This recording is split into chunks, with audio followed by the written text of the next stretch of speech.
ครับสวัสดีครับวันนี้จะมาโคเวอร์เพลงแดกลั่งเข้านะครับของวงสามแยกครับให้เราก็เป็นแค่เพียงคนหลังเขา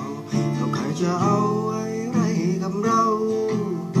ไม่รอตัวดำไว้ผมยาวน้องสาวเจ้าคงไม่หันมองมีเพียงกางเกงดีไว้ตัวเก่าใส่เสื้อสีดำตัวบางใส่เกลือเก่ารุ่นนั้นยังอ่องลา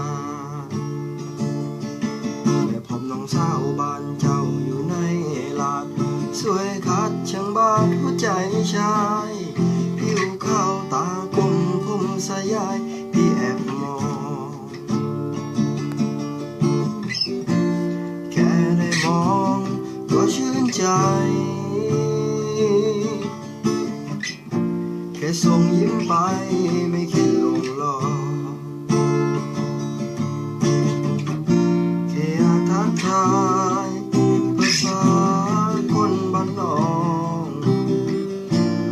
มันได้บอกรังเธอก็ไม่ได้หวังให้เธอหันมามองใจรักมันคงจะอยากเย็นจะมองก็คงไม่เคยเห็นคนหลังเขากลับไปหาสาวที่บ้านเราก็ดีแล้วไม่ต้องออกมา